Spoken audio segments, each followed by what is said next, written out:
ನಾನಿವತ್ತು ಯಾವ ಟಾಪಿಕ್ ಬಗ್ಗೆ ವಿಡಿಯೋ ಮಾಡ್ತಾ ಇದ್ದೀನಿ ಅಂತ ಆಲ್ರೆಡಿ ನಿಮ್ಗೆ ಎಲ್ಲರಿಗೂ ತಮ್ಮನೇಲ್ ನೋಡಿ ಗೊತ್ತಾಗಿರುತ್ತೆ.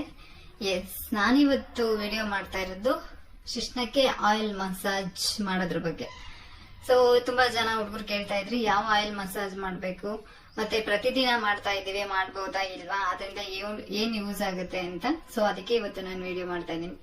ಆಯಿಲ್ ಮಸಾಜ್ ಮಾಡ್ಬೋದಾ ಬೇಡವಾ, ಅಥವಾ ಯಾವ ಆಯಿಲ್ ಇಂದ ಮಸಾಜ್ ಮಾಡ್ಬೇಕು, ಮಾಡೋದ್ರಿಂದ ಏನ್ ಬೆನಿಫಿಟ್ಸ್ ಇದೆ ಅಂತ ತಿಳ್ಕೋಬೇಕು ಅನ್ನೋಗಿದ್ರೆ, ಹಾಗೆ ಆಯಿಲ್ ಮಸಾಜ್ ಮಾಡೋದ್ರಿಂದ ನಿಮ್ಮ ಶಿಶ್ನದ ಗಾತ್ರನ ಜಾಸ್ತಿ ಮಾಡ್ಕೋಬಹುದಾ ಅಂತ ತಿಳ್ಕೋಬೇಕಾ.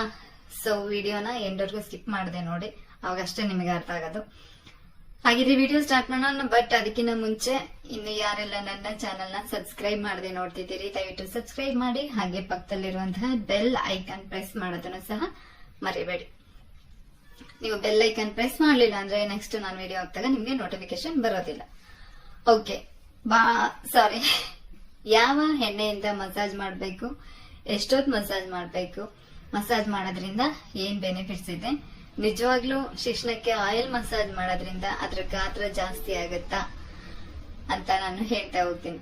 ಎಸ್, ಹಾಗಿದ್ರೆ ಫಸ್ಟ್ ಶಿಶ್ನಕ್ಕೆ ಆಯಿಲ್ ಮಸಾಜ್ ಮಾಡೋದ್ರಿಂದ ಬೆನಿಫಿಟ್ಸ್ ಏನಿದೆ ಅಂತ ನೋಡೋಣ. ಯಾರು ಈಗ ತುಂಬಾ ದಪ್ಪ ಇರ್ತಾರೆ, ಗಂಡಸರು ಆಗ್ಬೋದು ಅಥವಾ ಗಂಡ್ ಮಕ್ಕಳಾಗಿರ್ಬೋದು, ತುಂಬಾ ದಪ್ಪ ಇರ್ತಾರಲ್ವಾ, ಅವ್ರಿಗೆ ಯೂಶಲಿ ಏನಾಗುತ್ತೆ ಅಂದ್ರೆ ಬಾಡಿಯಲ್ಲಿ ಬ್ಲಡ್ ಸರ್ಕ್ಯುಲೇಷನ್ ಚೆನ್ನಾಗಿ ಆಗ್ತಾ ಇರೋದಿಲ್ಲ. ಮತ್ತೆ ಯಾರು ತಮ್ಮ ಬಾಡಿಗೆ, ಅವರವರ ಬಾಡಿಗೆ ಯಾವುದೇ ರೀತಿ ಫಿಸಿಕಲ್ ಆಕ್ಟಿವಿಟೀಸ್ ಏನ್ ಮಾಡೋದಿಲ್ಲ ಅಲ್ವಾ, ಅಂತವ್ರಿಗೆ ಬ್ಲಡ್ ಸರ್ಕ್ಯುಲೇಷನ್ ಆಗ್ತಾ ಇರೋದಿಲ್ಲ. ಅದೇ ಸೇಮ್ ಪ್ರಾಬ್ಲಮ್ ನಿಮ್ಮ ಶಿಶ್ನದಲ್ಲೂ ಇರುತ್ತೆ. ಸೊ ಯಾರು ದಪ್ಪ ಇರ್ತೀರಾ ಅವರಿಗೆ ಫ್ಯಾಟ್ ತುಂಬಿಕೊಂಡು ಬ್ಲಡ್ ಸರ್ಕ್ಯುಲೇಷನ್ ಸರಿಯಾಗಿ ಆಗ್ತಾ ಇರಲ್ಲ. ಅಂತವರಿಗೆ ನಿಮಿರುವಿಕೆ ಪ್ರಾಬ್ಲಮ್, ಅಂದ್ರೆ ಅವರಿಗೆ ಶಿಶ್ನ ನಿಮಿರದ್ದೇ ಇಲ್ಲ ಎಷ್ಟೋ ಜನಕ್ಕೆ. ಯಾಕಪ್ಪ ಅಂದ್ರೆ ಇದೇ ರೀಸನ್. ಯಾವಾಗ ಶಿಶ್ನಕ್ಕೆ ಸರಿಯಾಗಿ ಬ್ಲಡ್ ಸರ್ಕ್ಯುಲೇಷನ್ ಆಗ್ತಾ ಇರೋದಿಲ್ಲ ಅಂತವ್ರಿಗೆ ನಿಮಿರುವಿಕೆ ಪ್ರಾಬ್ಲಮ್ ಇರುತ್ತೆ. ಸೊ ಏನಾಗುತ್ತಪ್ಪ ನೀವು ಆಯಿಲ್ ಮಸಾಜ್ ಮಾಡೋದ್ರಿಂದ ಅಂದ್ರೆ ನೀವು ಎಷ್ಟು ದಿನಕ್ಕೆ ಅಂದ್ರೆ ವೀಕ್ಲಿ ಒಂದ್ಸಲ ಮಾಡ್ಬೋದು, ಇಲ್ಲ 5 days ಒಂದ್ಸಲ ಮಾಡ್ಬೋದು, ಇಲ್ಲ ಮಂತ್ಲಿ ಒಂದ್ಸಲ, ಇಲ್ಲ 15 days ಒಂದ್ಸಲ. ಸಾರಿ, ನಾನು ಕನ್ನಡದಲ್ಲಿ ಹೇಳ್ಬಿಡ್ತೀನಿ. 10 ದಿನಕ್ಕೆ ಒಂದಿನ, ಇಲ್ಲ ವಾರಕ್ಕೆ ಒಂದಿನ, ಇಲ್ಲ 15 ದಿನಕ್ಕೆ ಒಂದಿನ, ಇಲ್ಲ ತಿಂಗಳಿಗೆ ಒಂದಿನ ನೀವು ಮಸಾಜ್ ಮಾಡ್ತಾ ಬರೋದ್ರಿಂದ ಏನಾಗುತ್ತಪ್ಪ ಅಂದ್ರೆ, ಯಾವಾಗ ನೀವು ಮಸಾಜ್ ಮಾಡ್ತೀರಾ ಶಿಶ್ನಕ್ಕೆ, ಅವಾಗ ನಿಮ್ಮ ಶಿಶ್ನದಲ್ಲಿ ಒಳ್ಳೆ ರೀತಿಯಲ್ಲಿ ರಕ್ತ ಸಂಚಾರ ಶುರುವಾಗುತ್ತೆ. ಸೊ ರಕ್ತ ಸಂಚಾರ ಶುರುವಾಗೋದ್ರಿಂದ ಏನಾಗುತ್ತೆ ಅಂದ್ರೆ ನಿಮಗೆ ಸ್ಟೆಪ್ ಬೈ ಸ್ಟೆಪ್, ಅಂದ್ರೆ ಡೇ ಬೈ ಡೇ ನಿಮ್ಮ ಏನು ನಿಮಿರುವಿಕೆ ಪ್ರಾಬ್ಲಮ್ ಇರುತ್ತೆ ಅದು ಕಮ್ಮಿ ಆಗ್ತಾ ಬರುತ್ತೆ. ಹಾಗೆ ಇನ್ನೊಂದೇನಪ್ಪಾ ಅಂದ್ರೆ, ನಿಮ್ಮ ಶಿಶ್ನದ ಭಾಗದಲ್ಲಿ ರಕ್ತ ಸಂಚಾರ ಆಯಿಲ್ ಮಸಾಜ್ ಇಂದ ಸರಿಯಾಗಿ ಆಗೋದ್ರಿಂದ ಬೇಗ ವೀರ್ಯಸ್ಖಲನ ಆಗೋದು, ಅಂದ್ರೆ ಬೇಗ ಔಟ್ ಆಗೋದು ತಪ್ಪುತ್ತೆ. ಹಾಗೆ ಇನ್ನೊಂದು, ಹಾಗಿದ್ರೆ ಯಾವ ಆಯಿಲ್ ಇಂದ ಮಸಾಜ್ ಮಾಡ್ಬೇಕು ಅಂತ ನೋಡೋದಾದ್ರೆ, ದಯವಿಟ್ಟು ನನ್ನದೊಂದು ರಿಕ್ವೆಸ್ಟ್ ಏನಂದ್ರೆ, ಯಾವುದೇ ರೀತಿ ಈ ಎಸೆನ್ಷಿಯಲ್ ಆಯಿಲ್ಸ್ ಅಂದ್ರೆ ಈ ಇತ್ತೀಚೆಗೆ ಆನ್ಲೈನ್ ನಲ್ಲಿ ಸಿಗುವಂತ ಬಾಡಿ ಮಸಾಜ್ ಆಯಿಲ್ ಆಗಿರ್ಬೋದು, ಅದರಲ್ಲಿ ಪರ್ಫ್ಯೂಮ್ ಇರುತ್ತೆ ಅಲ್ವಾ, ಸ್ಮೆಲ್ ಎಲ್ಲ ಇರುತ್ತೆ. ಸೊ ದಯವಿಟ್ಟು ಆ ತರದ್ದೆಲ್ಲ ಯೂಸ್ ಮಾಡಕ್ ಹೋಗ್ಬೇಡಿ. ಯಾಕೆಂದ್ರೆ ತುಂಬಾ ಸೆನ್ಸಿಟಿವ್ ಆಗಿರುವಂತಹ ಜಾಗ ಅದರಾಗಿರೋದ್ರಿಂದ ಅದ್ರ ಮೇಲೆ ಎಕ್ಸ್ಪೆರಿಮೆಂಟ್ ಮಾಡಕ್ ಹೋಗ್ಬೇಡಿ.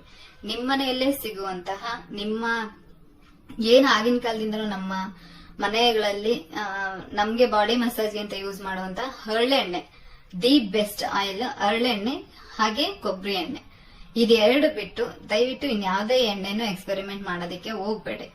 ಸೊ ಹಾಗಿದ್ರೆ ಯಾವ ಎಣ್ಣೆ ಅಂತ ನಿಮಗೆ ಗೊತ್ತಾಯ್ತಲ್ವಾ. ಇನ್ನು ನೆಕ್ಸ್ಟ್ ಥರ್ಡ್, ಮಸಾಜ್ ಯಾರು ಮಾಡ್ಬೇಕಪ್ಪ ಅಂದ್ರೆ, ಮಸಾಜ್ ನ ದಯವಿಟ್ಟು ನೀವು ಮಾಡ್ಕೊಳ್ಳೋದಕ್ಕೆ ಹೋಗ್ಬೇಡಿ. ಯಾಕೆಂದ್ರೆ ನೀವು ಮಾಡ್ಕೊಳ್ಳೋದ್ರಿಂದ ಯಾವುದೇ ರೀತಿ ಬೆನಿಫಿಟ್ಸ್ ಇಲ್ಲ. ನಿಮ್ಮ ಪಾರ್ಟ್ನರ್ ಯಾರಿರ್ತಾರೆ, ನಿಮ್ಮ ವೈಫ್ ಆಗಿರ್ಬೋದು, ಇಲ್ಲ ನಿಮ್ಮ ಗರ್ಲ್ ಫ್ರೆಂಡ್ ಆಗಿರ್ಬೋದು, ಯಾರಾದ್ರೂ ಆಗಿರ್ಬೋದು, ಅವರು ನೀಟಾಗಿ 10 to 15 minutes ಮಸಾಜ್ ಮಾಡಿದಾಗ 100% ನಿಮ್ಗೆ ಇದರ ರಿಸಲ್ಟ್ ಗೊತ್ತಾಗುತ್ತೆ. ಹಾಗೆ ನಾನು ಹೇಳ್ದಂಗೆ ಶಿಶ್ನದ ಗಾತ್ರ ಆಯಿಲ್ ಮಸಾಜ್ ಮಾಡೋದ್ರಿಂದ ಜಾಸ್ತಿ ಆಗುತ್ತಾ ಅಂತ ನೋಡೋದಾದ್ರೆ 100% ಅಲ್ಲ, 1000% ಆಗುತ್ತೆ. ಸೊ ಒಳ್ಳೆ ಟೆಕ್ನಿಕಲ್ ರೀತಿಯಲ್ಲಿ 10 to 15 minutes, ಇಲ್ಲ ಅಟ್ಲೀಸ್ಟ್ 5 to 10 minutes ಯಾರು ಶಿಶ್ನಕ್ಕೆ ಆಯಿಲ್ ಮಸಾಜ್ ಮಾಡ್ತೀರಾ ನಿಮ್ಗೆ ಅದು ಫೀಲ್ ಆಗುತ್ತೆ, ನಿಮ್ಮ ಪಾರ್ಟ್ನರ್ಗೂ ಅದು ಫೀಲ್ ಆಗುತ್ತೆ. 100% ಅಲ್ಲ, 1000% ನೀವು ಒಳ್ಳೆ ರೀತಿಯಲ್ಲಿ ಆಯಿಲ್ ಮಸಾಜ್ ಮಾಡಿದಾಗ ನಿಮ್ಮ ಶಿಶ್ನದ ಗಾತ್ರ ಜಾಸ್ತಿ ಆಗಿರೋದು ನೀವು ನೋಡ್ಬೋದು. ಹಾಗಿದ್ರೆ ಅದು ಪರ್ಮನೆಂಟ್ ಅಂತ ಕೇಳೋದಾದ್ರೆ ಇಲ್ಲ, ಅದು ಪರ್ಮನೆಂಟ್ ಸೊಲ್ಯೂಷನ್ ಅಲ್ಲ. ಯಾವಾಗ ಮಾತ್ರ ನೀವು ಆಯಿಲ್ ಮಸಾಜ್ ಮಾಡ್ತೀರಾ ಅವಾಗ ಅಷ್ಟೇ ನಿಮ್ಮ ಶಿಶ್ನ ಗಾತ್ರ ಜಾಸ್ತಿ ಆಗಿರೋದು ನೀವು ನೋಡಬಹುದು. ಸೊ ನಾನು ಇಲ್ಲಿ ಹೇಳ್ದಂಗೆ ಆಯಿಲ್ ಮಸಾಜ್ ಓನ್ಲಿ ನಿಮ್ಮ ಪಾರ್ಟ್ನರ್ಸ್ ಹತ್ರ ಮಾತ್ರ ಮಾಡಿಸ್ಕೊಳ್ಳಿ. ಸೊ ಅವಾಗ ನಿಮ್ಗೆ ಡಿಫ್ರೆನ್ಸ್ ಗೊತ್ತಾಗುತ್ತೆ. ಹಾಗೆ ಒಂದು ಲಾಸ್ಟ್ ರಿಕ್ವೆಸ್ಟ್, ನಾನು ಆಗ್ಲೇ ಹೇಳ್ದಂಗೆ ಯಾವುದೇ ರೀತಿ ಎಸೆನ್ಷಿಯಲ್ ಆಯಿಲ್ ಯೂಸ್ ಮಾಡಕ್ ಹೋಗ್ಬೇಡಿ, ಎಕ್ಸ್ಪೆರಿಮೆಂಟ್ ಮಾಡೋಕ್ಕೆ ಹೋಗ್ಬೇಡಿ. ಇವತ್ತಿನ ನನ್ನ ವಿಡಿಯೋ ನಿಮ್ಗೆ ಇಷ್ಟ ಆಗಿದೆ ಅನ್ಕೋತೀನಿ. ಮಸಾಜ್ ಹೇಗ್ ಮಾಡ್ಬೇಕು ಅನ್ನೋದನ್ನ ನಾನು ಮುಂದಿನ ವಿಡಿಯೋದಲ್ಲಿ ತಿಳಿಸ್ಕೊಡ್ತೀನಿ. ಸೊ ವಿಡಿಯೋ ಇಷ್ಟ ಆಗಿದ್ರೆ ಲೈಕ್ ಮಾಡಿ, ಶೇರ್ ಮಾಡಿ, ಸಬ್ಸ್ಕ್ರೈಬ್ ಮಾಡೋದನ್ನ ಮರಿಬೇಡಿ. ಪ್ಲೀಸ್ ಸಬ್ಸ್ಕ್ರೈಬ್ ಮಾಡ್ಕೊಳ್ಳಿ. Thank you so much. Love you all. ಮತ್ತೆ ಮುಂದಿನ ವಿಡಿಯೋದಲ್ಲಿ ಭೇಟಿ ಮಾಡೋಣ. Thank you.